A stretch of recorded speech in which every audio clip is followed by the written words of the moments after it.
Hi students, in this video we will discuss about the construction of monostable multivibrator, principle of operation, pulse width measurement, stable state voltages and currents of a monostable multivibrator.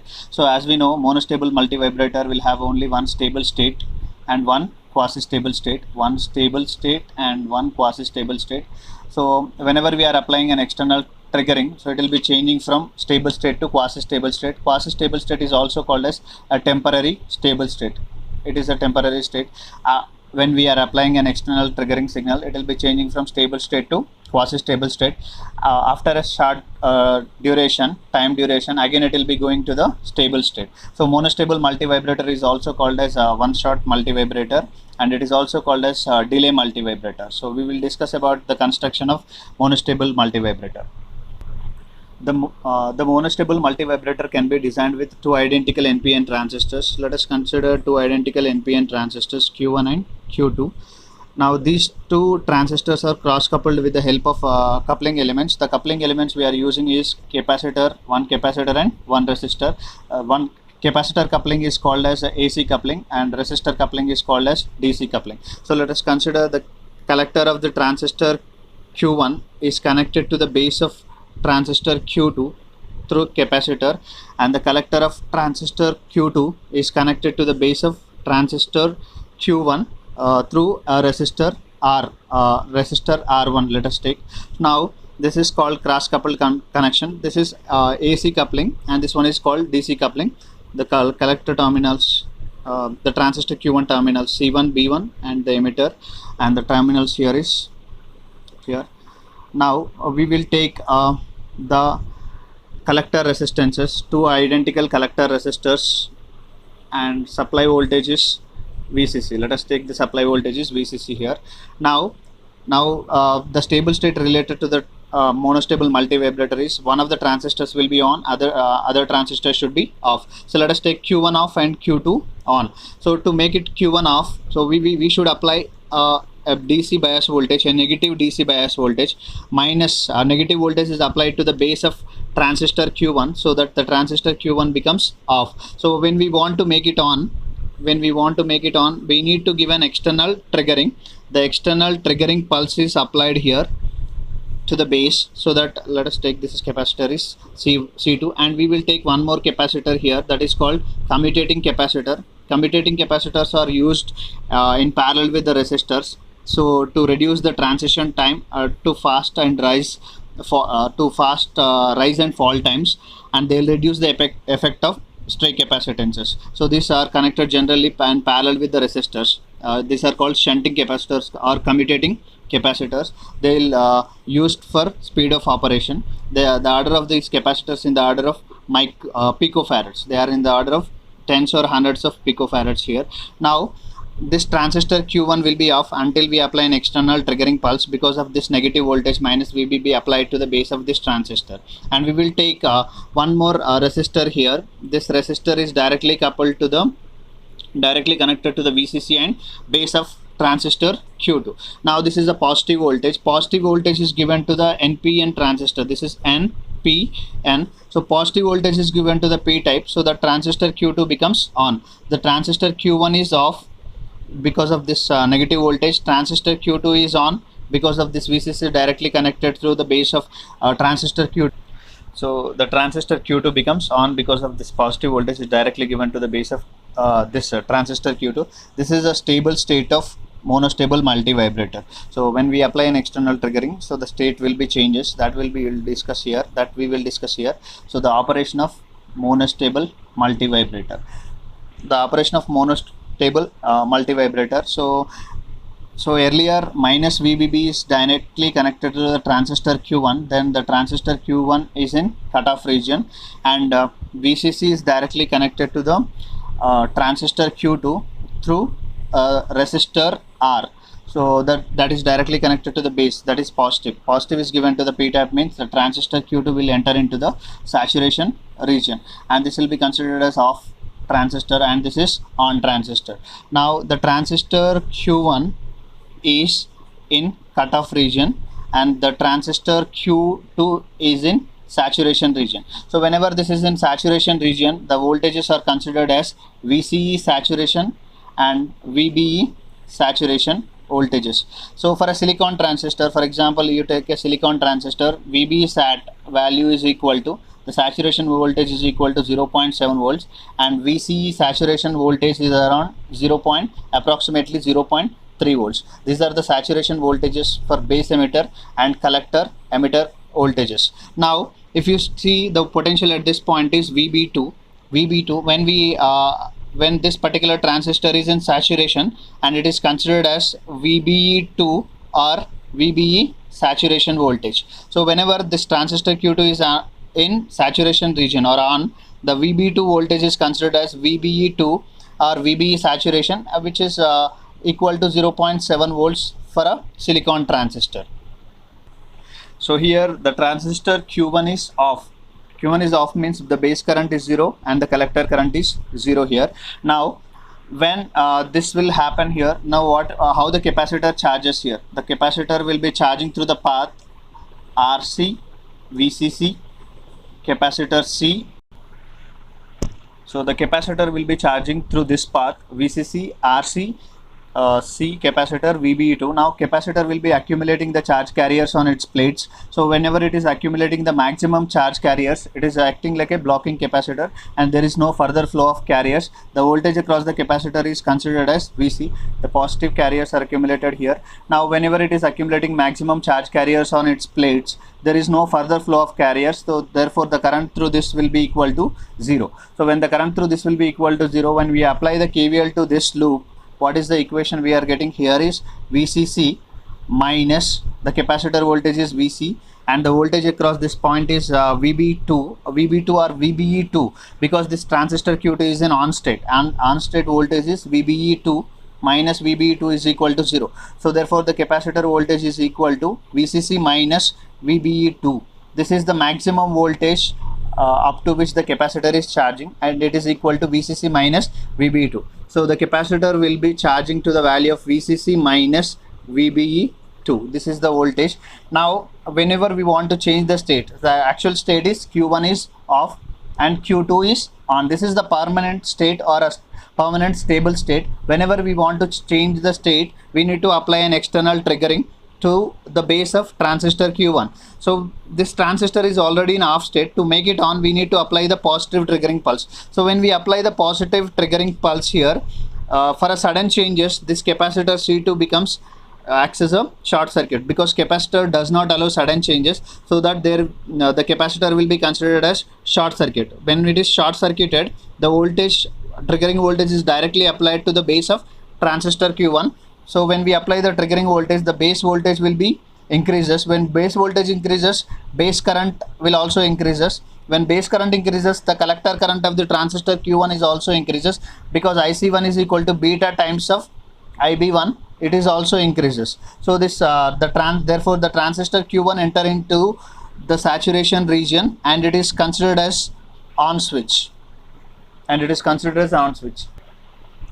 So by applying an external triggering pulse, the base voltage increases, base current increases, so that the collector current increases. The transistor Q1 becomes on. When it is on, the potential at this VC1 will be decreases. Earlier in the stable state, as we know, in the stable state, what happens? Q1 is off. When we apply a triggering pulse, here, then Q1 becomes on here. Now that means what happens to the potential at this point, VC1? So VC1 is approximately, it is a high voltage when it is an off state. This is open circuit, means whatever be the voltage VCC present here will come across this point. That means it is VC1 voltage is a very high voltage initially. When we apply a triggering pulse, it will be going into on state, and it is like a short circuit.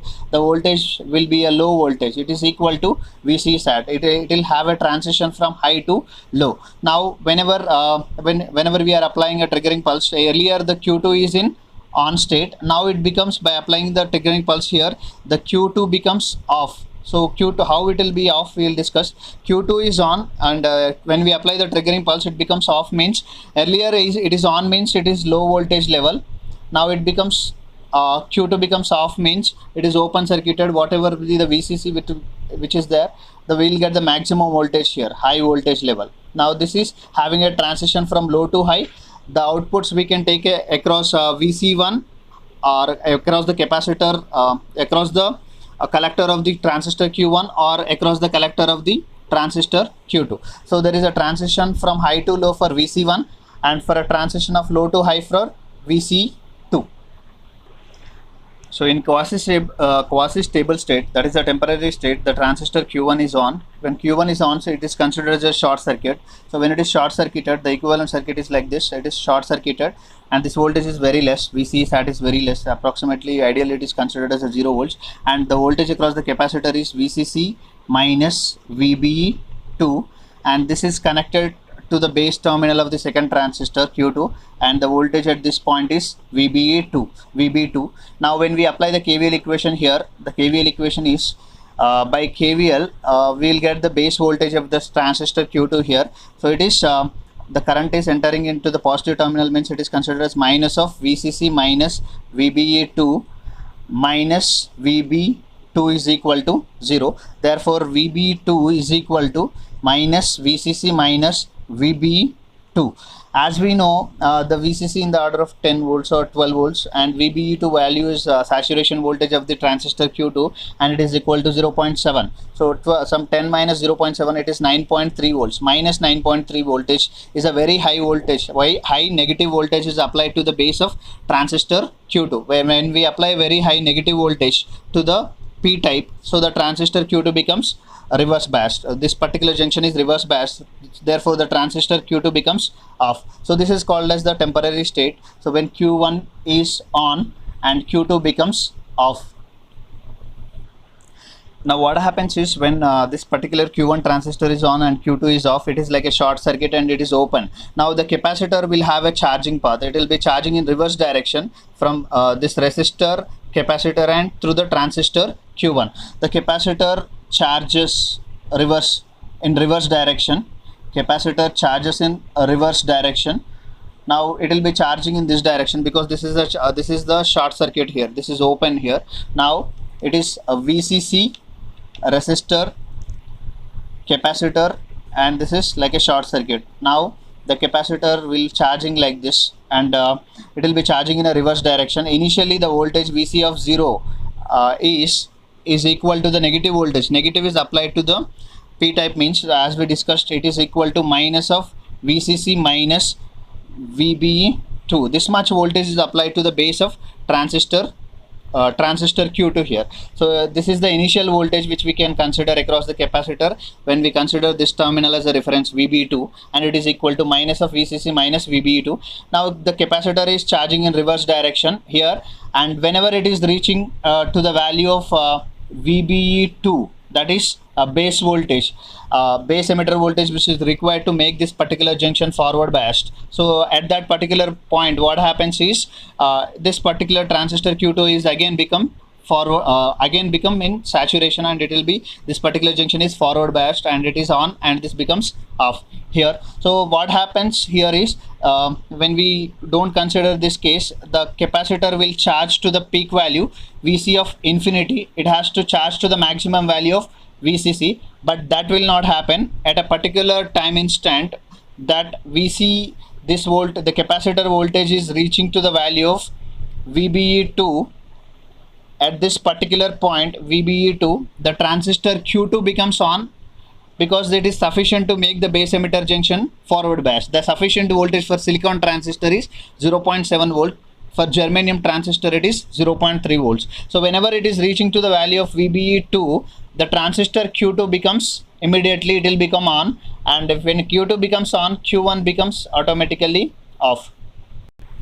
So as we know, when we apply the triggering pulse, the capacitor will be charging like this and the Q1 is on. In this case, if it is on, it will be charging to the value of in reverse direction. Whenever it is reaching to the value of VBE2, whenever this is reaching to the value of VBE2, that is cut-in voltage required to make this particular junction forward biased, and at that point positive voltage is given to the P type, then transistor Q2 becomes on. When the transistor Q2 is on, Q1 will be automatically off. So this is the condition, and we need to measure the pulse width, that is when we take the VC2, as we know initially, when we take Q1 off, this is one of the stable state, Q1 off and Q2 on. When we apply the triggering pulse, Q1 becomes on and Q2 is off, and after some short time duration, whenever this capacitor voltage is reaching to the value of VBE2, this is sufficient to make this particular junction forward biased and Q2 is on.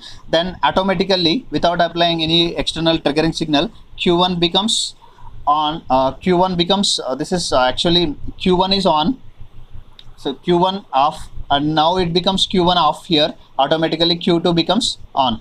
Now we will see the output voltages here, VC1 and VC2. The output voltage VC1 when Q1 transistor is off is a high voltage, and when Q1 is on, it will be, when we apply external triggering, it becomes on and it will become a low voltage level. Automatically it goes to the high voltage level after some short duration when the capacitor voltage is reached to the value of VBE2.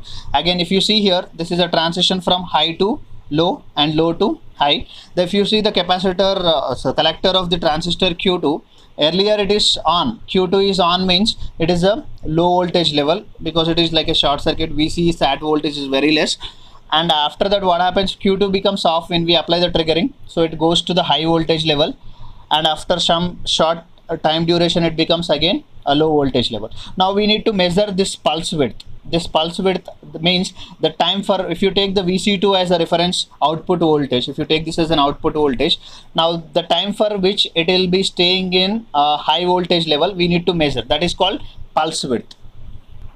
So this monostable multivibrator will be generating the short pulse of very short duration. So this is, we need to measure this pulse width, how much width it is having when we take the output across the collector terminal of the transistor Q2. Earlier it is low and now it becomes high, and high for short duration, again it becomes low. Now we need to measure this. Now this will be measured with the help of capacitor here. The voltage across the capacitor, can be expressed generally as Vc of t is equal to Vc of infinity, V final plus V initial, means Vc of 0 minus Vc of infinity into e power minus t by tau. That is, it is like expression like V final plus V initial minus V final into e power minus t by tau, where tau is called time constant, and the time constant is depending upon the charging. It will be charging like this, and the time constant is depending on R and C elements. So this is tau is equal to RC. And what is the final voltage and what is the initial voltage? Vc of 0 is nothing but it is an initial voltage. Initial voltage, as we discussed, which is applied to the transistor Q2 initially as minus of VCC minus VBE2.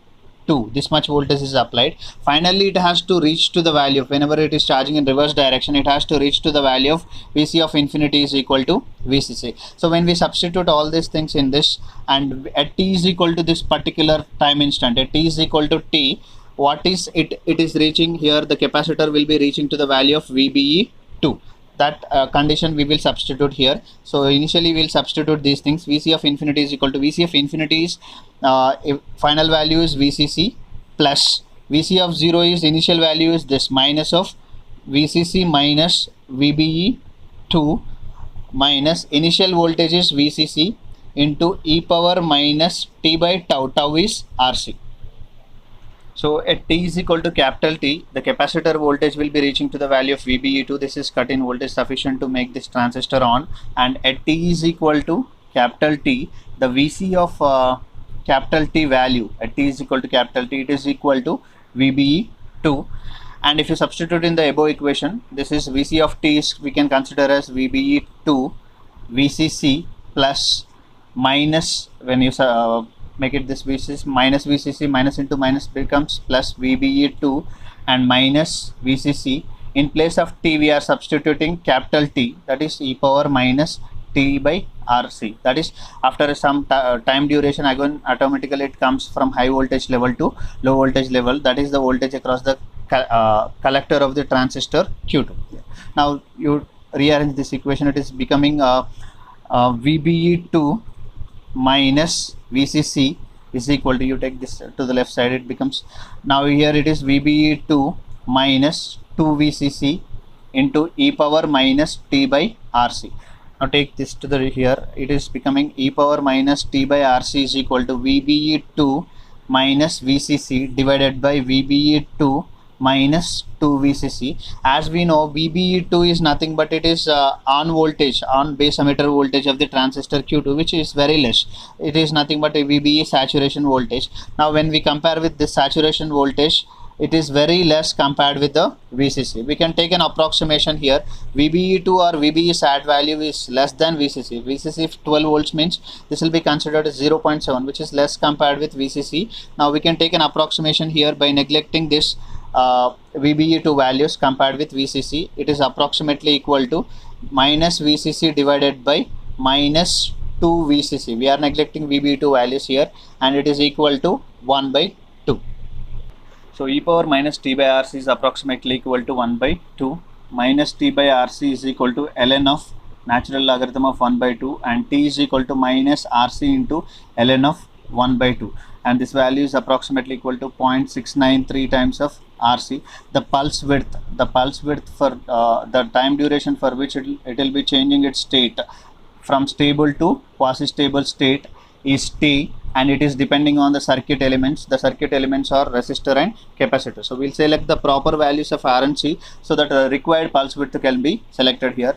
These monostable multivibrators are generally used in timing circuits, delay and timing circuits, and they can be used as a triggering signals for other pulse generators. Because of short duration, we can use this as a triggering signal for other pulse generators, and it is used in delay and timing control circuits where the output is delayed for a particular duration. And this is the pulse width, which is equal to 0.693 times of RC here. Now we will see the output waveforms. That is, the output waveforms are VC1, VC1 and VC2, and we'll see the base voltages VB1 and VB2. So we'll see the output waveform across the collector, of the transistor Q2 here. So earlier it is in the stable state. In the stable state, Q2 is on. In the quasi-stable state, Q2 becomes off. So when Q2 is on, this voltage is considered as VCE sat, and it is a very low voltage. It's a very low voltage. And after that, what happens when we apply the triggering? Then Q2 becomes off. When Q2 is earlier, it is on. If it is on, the voltage is very less. And if when we apply the external triggering, Q2 becomes off means it is open circuited. Whatever be the voltage VCC is there, that will be coming at this point, so that the voltage will be rising here, and it is becoming high, and it will be high for a particular duration as long as the capacitor will be charging. And it is whenever it is charging to the value of VBE2, this transistor is automatically on. Again, the voltage will be becomes very less, and Q2 is on here. The Q2 will be off for a very short duration. That is, we can measure the pulse width here. That will be equal to 0.693 into RC. Now we'll see the output waveform which is related to the output across the collector of the transistor Q1 here. Earlier, the transistor in the stable state, transistor Q1 is off. Now in the quasi-stable state, the transistor Q1 becomes on. So in the stable state, Q1 is off means it is open circuited. Whatever be the VCC, it is directly coming here. VC1 is approximately equal to VCC, and it is a high voltage when Q1 is off. And when we apply the triggering signal, this will be saturated, and it will be like a short circuit. The voltage will be very less, and it is equal to VCE sat here. And it is for a particular duration. When the capacitor voltage is reached to VBE2, this will be on, and this becomes off automatically. This voltage will be rising again to high when Q1 is off, and Q1 is on here. So this is the output waveforms related to the collectors of transistors Q1 and Q2 here. Now we will see the base voltage VB1. So we'll see the base voltage VB1 here, the base voltage of the transistor Q1 here. So the transistor Q1 base voltage will be initially, so the base voltage across the across the transistor Q1, so is initially it is in a stable state. In a stable state, Q1 is off because of the minus VBB. This negative voltage is directly applied to the base of transistor Q1. A very large negative voltage is applied at this point, and when we apply the triggering signal here, this voltage will be automatically rises, and the transistor Q1 becomes on. Whenever it is on, it will be considered as VBE sat, so it will be restricted to the value of VBE saturation, that is 0.7 volts for silicon and 0.3 for germanium. After a short duration, again this voltage will be decreases, it is becomes minus VBB, and it is equal to minus VBB. It is a very large negative voltage. Now in this region Q1 is off and here is Q1 on. When Q1 on, the base voltage is equal to the base emitter saturation voltage. Again it will be having again coming to the very large negative voltage. This is the output waveform of the base of transistor Q1. So we will see the output of the transistor Q2, that is the base voltage of the transistor Q2 here. That voltage is called VB2, and earlier if it is in the stable state, Q2 is on. Q2 is on means this voltage will be restricted to the value of saturation voltage, VBU to saturation voltage. That is it is very less, which is 0.7 volts for silicon transistor. And when we apply an external triggering signal here, this triggering signal applied, the voltage will be here the capacitor charges to the value of VCC minus VBE2, and this much negative voltage is applied here. Negative voltage is applied, the transistor Q2 becomes off here when we apply this negative voltage. So it will be decreased to the value of minus of VCC minus VBE2 when the transistor Q2 becomes off. So it will be a negative voltage and it is reaching to the value of minus of VCC minus VBE2. Later on what happens, the capacitor will be charging in a reverse direction. It will be charging in reverse direction like this, and it will be charges during the quasi stable state. It will be charging like this. At a particular point, whenever it is reaching to the value of VBE sat, there is a transition happens. Then Q2 becomes on and Q1 becomes off. So there is a small peak overshoot which is happening here. After that, sudden jerk, like a small peak overshoot happens. Again, it will be settled down immediately, and it will be equal to the VBE sat value. This is the output waveform related to the base of the output voltage related to the base of the transistor Q2, and we have seen the output waveforms across VC1, across the collector of transistor Q1, transistor Q2, and the base voltages of transistors Q1 and Q2 here. Now we will move on to the discussion of stable state voltages and currents of monostable multivibrator. Now here we will find the stable state voltages and currents of a monostable multivibrator.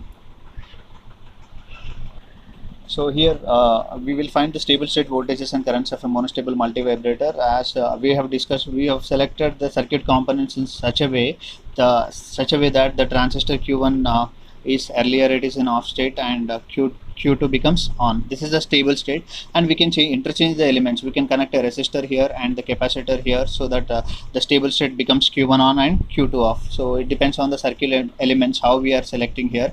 Now for this case, the stable state is Q1 is off and Q2 is on. Now the transistor Q1, this is the transistor Q1, it is in off state and that is in cutoff region, and the transistor Q2 is in on state. So for an on transistor, the base voltage, now we have to find the stable state voltages and currents are nothing but the voltages are VC1, VB1, and the currents are IB1 and IC1. For this transistor, the current is IB2 and IC2, and the voltages are VB2 and VC2. That means the voltage here is VC1, VB1, and currents are IC1, IB1, and for this one it is VC2, VB2, VB2, and currents are IC2 and IB2. Now for this transistor Q1 is in cutoff region, means there is no base current and it's like an open circuit. It is an off region, off switch. It is off switch means IB1 is equal to 0, base current is 0, collector current is also 0. IC1 is equal to beta times of IB1, base current is 0, collector current is 0. That means we need to find VC1 and VB1 here. By default these values will be equal to 0. Here VB2 means this is in saturation region. If it is in saturation region, VB2 is nothing but it is equal to VBE sat value, and VC2 value is nothing but it is grounded here, and it is equal to VCE sat. Now VB2 value is equal to VBE sat because the transistor Q2 is in on saturation, and it is equal to 0.7 for silicon transistor, and VC2, the capacitor, the collector voltage VC2 is equal to VCE sat, which is equal to 0.3 volts saturation voltage for silicon transistor. That means we need to find here IC2 and IB2. The default values of VC2 and VB2 are 0.7 and 0.3 for a saturation voltages, and the default values of the base current and collector currents are 0. We have to find VC1 and VB1 here. So first we have to find VB1 here, the base voltage of the transistor Q1. How to find this base voltage is, it is R1, the potential at this point is Vc2. This capacitor is a very small capacitor, that means the reactance of the capacitor is 1 by omega C1, 1 by 2 pi F into C1. If the if the capacitance value is in the order of picofarad, very small, the reactance is becoming very high. Very high means this particular capacitor is considered as an open circuit, and we can open circuit this one, and the purpose of this capacitor is only to speed up the operation and to reduce the stray capacitance effect. So that is the only reason. For analysis purpose, it will be almost considered as a open circuit because it offers very high reactance or impedance. Now here VB1, and this will be connected to R2 with minus VBB. The potential at this point at base of the transistor Q1 will be depending on Vc2 and minus VBB. As we discussed earlier, this the base voltage can be calculated by using superposition principle. What is superposition principle? By considering one of the sources at a time, and we can able to find the total voltage, that is the total response at any particular point is equal to the sum of individual responses, taking one source at a time and nullifying the effect of other sources. So when we take VB1, when we take with Vc2, and when we nullify this effect minus VBB, when it is grounded, now what is the potential here? Vc2 total voltage into, it is with respect to ground, means R2. VB1 is the voltage across R2, means R2 divided by R2 plus R1. This is due to the effect of Vc2. Now plus we will find the effect due to other voltage source. Other voltage source is minus VBB. So we'll find the effect here with minus VBB by nullifying the effect of Vc2 here, because Vc2 is the potential at this point. By nullifying this effect, and it is grounded here. Now VB1 is the voltage across the R1 with respect to ground here, and it is minus VBB into across R1 divided same resistance divided by sum of the resistances. So this is the voltage across the base of the transistor Q1. So we can calculate this whenever they are giving the values of elements R1, R2 and VBB. We can able to find out the value of VB1 here. Next voltage is the collector voltage of the transistor Q1. So as we know, the stable state is Q1 is off. Q1 is off means this is like an open circuit. If it is open circuited, VC1 is approximately equal to VCC because the capacitor already reached to the maximum voltage. There is no current flowing in this one. Let us take this current as I1, and this is I2, and this current as I3, and this current is I4. Now there is no current flowing in this because the capacitor is charged to the maximum value in the stable state, and there is no current. I1 is equal to 0, and there is no potential here. VCC directly appearing here. VC1 is approximately equal to VCC when Q1 is off. These are the stable state voltages related to the transistor Q1, and we will find the base current and collector current of the transistor Q2 here. So we will find the base current here. The third one is IB2. IB2 is the base current of the transistor Q2. How to find this one? The voltage is here. This is a connection with VCC, R, and the potential at this point is VB2, and it is connected here. Now this is this IB2 is the current which is flowing here. IB2 is the current flowing here. It is the potential difference divided by resistance. The potential at this point is VB2 is nothing but whenever it is in saturation region, it is considered as VB is sat. So IB2 is considered as the potential difference divided by resistance, VCC minus VB2 divided by R. This is the base current. So we can find the base current with VCC. The base emitter voltage, saturation voltage is 0.7 volts for silicon, and divided by this resistance. So how to find the collector current of the transistor Q2 here? So by applying the KCL here, so the current coming here is I2, and the currents leaving are I4 and IC2 here. So I2 is equal to IC2 plus I4, and therefore IC2 is equal to I2 minus I4. So how we have to find I2 and I4 here to get the collector current IC2. I2 is, it's a potential difference VCC minus VC2 divided by resistance. So I2 is equal to VCC minus VC2 divided by RC, and I4 is equal to, I4 is the current which is flowing in this branch, and here the potential is VC2 and here potential is VB1 divided by R1. So I4 is equal to VC2 minus VB1 divided by the resistance is R1. Therefore the collector current IC2 is equal to I2. I2 is nothing but it is VCC minus VC2 divided by RC minus I4. I4 is VC2 minus the base potential of the collector Q1 divided by R1. So this is the expression for IC2, and we have got the expressions for VC1, VB1, IC2 and IB2. These are the stable state voltages and currents of a monostable multivibrator, and we have discussed about the construction, principle of operation, pulse width measurement, and stable state voltages and currents of a monostable multivibrator. These are generally used in timing and delay circuits. Monostable multivibrator is also called as a one-shot multivibrator, and it is also called as uni multivibrator, and it is used as a this particular multivibrator can also be used as a triggering signal generator in other pulse generators. I hope you understand this lecture. Thank you for watching this video.